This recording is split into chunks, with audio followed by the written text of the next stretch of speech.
নতুন বছরে যুক্তরাজ্যে অনেক নতুন আইন চালু হতে যাচ্ছে। কাউন্সিল ট্যাক্স থেকে শুরু করে ভেপ আইন, অনেক কিছুতেই পরিবর্তন আসতে যাচ্ছে। চলুন জেনে নেওয়া যাক এমন 13টি নতুন পরিবর্তন সম্পর্কে বিস্তারিত। নন ডোমস, লেবার পার্টির নির্বাচনী ইশতেহার অনুযায়ী নন ডোম ট্যাক্সের নতুন নিয়ম এপ্রিল থেকে কার্যকর হবে। বর্তমান নিয়ম অনুযায়ী এই নন ডোমরা শুধুমাত্র এই দেশে ইনকাম করা আয়ের উপর ট্যাক্স দেবে। নতুন নিয়মের পরিবর্তনের ফলে 37,000 মানুষ এই সুবিধা পাবেন। তারপর যেটি রয়েছে সেটি হচ্ছে ন্যাশনাল ইন্স্যুরেন্স। আগামী এপ্রিল থেকে নিয়োগকর্তাদের জন্য ন্যাশনাল ইন্স্যুরেন্সের পরিমাণ 13.8% থেকে বাড়িয়ে 15% করা হয়েছে। এই ট্যাক্স একটি প্রতিষ্ঠানের কর্মচারীর মজুরির উপর দেওয়া হবে। এছাড়া আয়ের থ্রেশহোল্ড 9,100 পাউন্ড থেকে কমিয়ে 5,000 পাউন্ড করা হবে, অর্থাৎ কর্মীদের আয় 5,000 হলেই নিয়োগকর্তাকে ন্যাশনাল ইন্স্যুরেন্স দিতে হবে। ট্রেজারি ডিপার্টমেন্ট জানিয়েছে এই পরিবর্তনের ফলে প্রথম বছরে 19 বিলিয়ন পাউন্ড আয় করবে সরকার। তারপর যেটি রয়েছে সেটি হচ্ছে রেন্টার্স। সেকশন 21 এর আওতায় নো ফল্ট এভিকশনের মাধ্যমে একজন বাড়িওয়ালা চাইলে যে কোনো সময় ভাড়াটিয়াকে কোনো কারণ ছাড়াই উচ্ছেদ করতে পারে। আগের কনজারভেটিভ পার্টির সরকারের দীর্ঘদিনের এই আইন বাতিল করার প্রতিশ্রুতি দিলেও সেটি বাস্তবায়ন করা সম্ভব হয়নি। এবার লেবার পার্টি এই আইন বাতিল করতে যাচ্ছে। তারপর যেটি রয়েছে সেটি হচ্ছে ওয়েজ। আগামী 1 এপ্রিল থেকে ন্যাশনাল লিভিং ওয়েজ 77 পেন্স বেড়ে ঘন্টায় 12.21 অর্থাৎ 12 পাউন্ড 21 পেন্স হচ্ছে। 18 থেকে 20 বছর বয়সীদের জন্য মিনিমাম ওয়েজ প্রতি ঘন্টায় 1 পাউন্ড 40 পেন্স থেকে 10 পাউন্ড পর্যন্ত বৃদ্ধি পাবে, অর্থাৎ 16 থেকে 17 বছরের জন্য এটি প্রতি ঘন্টায় 1 পাউন্ড 15 থেকে 7 পাউন্ড 55 অর্থাৎ 7 পাউন্ড 55 পেন্স বৃদ্ধি পাবে। Parental leave and sick pay, statutory sick pay কিছু নির্দিষ্ট পরিস্থিতি যেমন অসুস্থতা, মাতৃত্ব, পিতৃত্ব বা কেউ মারা গেলে কর্মচারীদের দেওয়া হয় একটি আইনি অধিকার। এপ্রিল থেকে যুক্তরাজ্যে বেশ কয়েকটি স্ট্যাটিউটারি পে রেট বৃদ্ধি পাবে।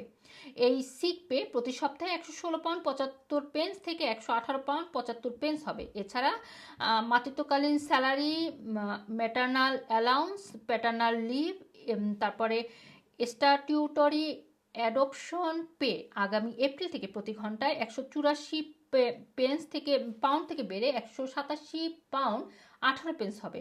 পেনশন স্কিম, সরকার জানিয়েছে 2025 সালে নতুন পেনশন স্কিম বিল চালু করা হবে। এতে ছোট পেনশন পদগুলো স্বয়ংক্রিয়ভাবে একত্রীকরণ করা হবে। এছাড়া বিলটি সদস্যদের ফাইন্যান্সিয়াল সিকিউরিটি বাড়ানোর জন্য কমার্শিয়াল ডিফাইল্ড বেনিফিট চালু হবে।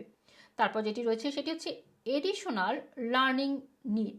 2025 সালের সেপ্টেম্বর পর্যন্ত শিশুদের জন্য পুরনো এসইএন এবং বর্তমানে এডিশনাল লার্নিং নিড পাশাপাশি চালু থাকবে। এতে 25 বছর বয়স পর্যন্ত সবাইকে এডুকেশনাল সাপোর্ট দেওয়া হবে। তারপর যেটি রয়েছে সেটি হচ্ছে জাঙ্ক ফুডের বিজ্ঞাপন নিষিদ্ধ। রিসিপশনাল ইয়ারের প্রতি 10 জনের মধ্যে একজন শিশু এখন ওবেসিটি সমস্যা এবং 5 বছর বয়সী প্রতি 5 জনের মধ্যে একজন দাঁত ক্ষয় রোগে ভুগছে। ধারণা করা হচ্ছে স্থূলতার জন্য প্রতি বছর 11 বিলিয়ন পাউন্ডের বেশি খরচ করা হয় এনএইচএস এর পক্ষ থেকে। বিশেষজ্ঞরা বলছেন জাঙ্ক ফুড খাওয়া ওবেসিটির অন্যতম একটি বড় কারণ, তাই জাঙ্ক ফুডের বিজ্ঞাপন নিষিদ্ধ করা হচ্ছে। তারপর যেটি হচ্ছে সেটি হচ্ছে ভেপ নিষিদ্ধ। আগামী 1 জুন থেকে ডিসপোজাল ভেপ নিষিদ্ধ করা হচ্ছে। এই সিদ্ধান্তকে হেলথ, ওয়েস্ট অ্যান্ড এনফোর্সমেন্ট অর্গানাইজেশনগুলো স্বাগত জানিয়েছে। সিঙ্গেল ভেপের প্রতি কিশোরদের আসক্তি এবং পরিবেশের উপর বিরূপ প্রভাব তুলে ধরা হবে। সরকার ভেপ নিষিদ্ধের সিদ্ধান্ত প্রায় 77% মানুষ সাপোর্ট করছে বলে জানা গেছে। তারপর যেটি হচ্ছে সেটি হচ্ছে ইলেকট্রিক ভেহিকল ট্যাক্স। আগামী 1 এপ্রিল থেকে ইলেকট্রিক ভেহিকল চালকদের জন্য প্রথমবারের মতো ট্যাক্স চালু হবে। আগের কনজারভেটিভ পার্টি সরকারের সিদ্ধান্ত অনুযায়ী এটি বাস্তবায়ন করা হচ্ছে। ট্যাক্স চালু হওয়ার পরে রেজিস্টার করা ইলেকট্রিক ভেহিকলের জন্য প্রথম বছরের ট্যাক্স হবে 10 পাউন্ড। এছাড়া আগে নিবন্ধিত ভেহিকলের জন্য বছরে 190 পাউন্ড চার্জ দিতে হবে। তারপর যেটি রয়েছে সেটি হচ্ছে রেলওয়ে জাতীয়করণ হচ্ছে। এই বছর 3টি রেল অপারেটর নবায়ন করা হচ্ছে। তবে এতে যাত্রীদের ভাড়া কমবে না। ট্রান্সপোর্ট সেক্রেটারি হেইটি জানিয়েছে যে মানুষের ক্রয় ক্ষমতা গুরুত্বপূর্ণ, তবে একটি ভালো সার্ভিসের জন্য সবাই অর্থ ব্যয় করতে ইচ্ছুক। তারপর যেটি রয়েছে সেটি হচ্ছে ইজারা বা লিজ সিস্টেমের পরিবর্তন। জানুয়ারি থেকে সরকার একটি ফ্ল্যাটের লিজ এক্সটেনশনের জন্য এবং একটি লিজ হোল্ড বাড়ি ফ্রি হোল্ড কেনার জন্য 2 বছরের মালিকানার রিকোয়ারমেন্ট বাতিল করবে। স্প্রিং থেকে রাইট টু ম্যানেজের এক্সেস আরও বাড়বে। এর ফলে সব ধরনের বিল্ডিং আরও বেশি লিজ পাওয়ার সম্ভাবনা রয়েছে। তারপর যেটি রয়েছে সেটি হচ্ছে যুক্তরাজ্যে ট্রাভেল করা বা এখান থেকে যাওয়া ইউরোপীয় ইউনিয়নের সাম্প্রতিক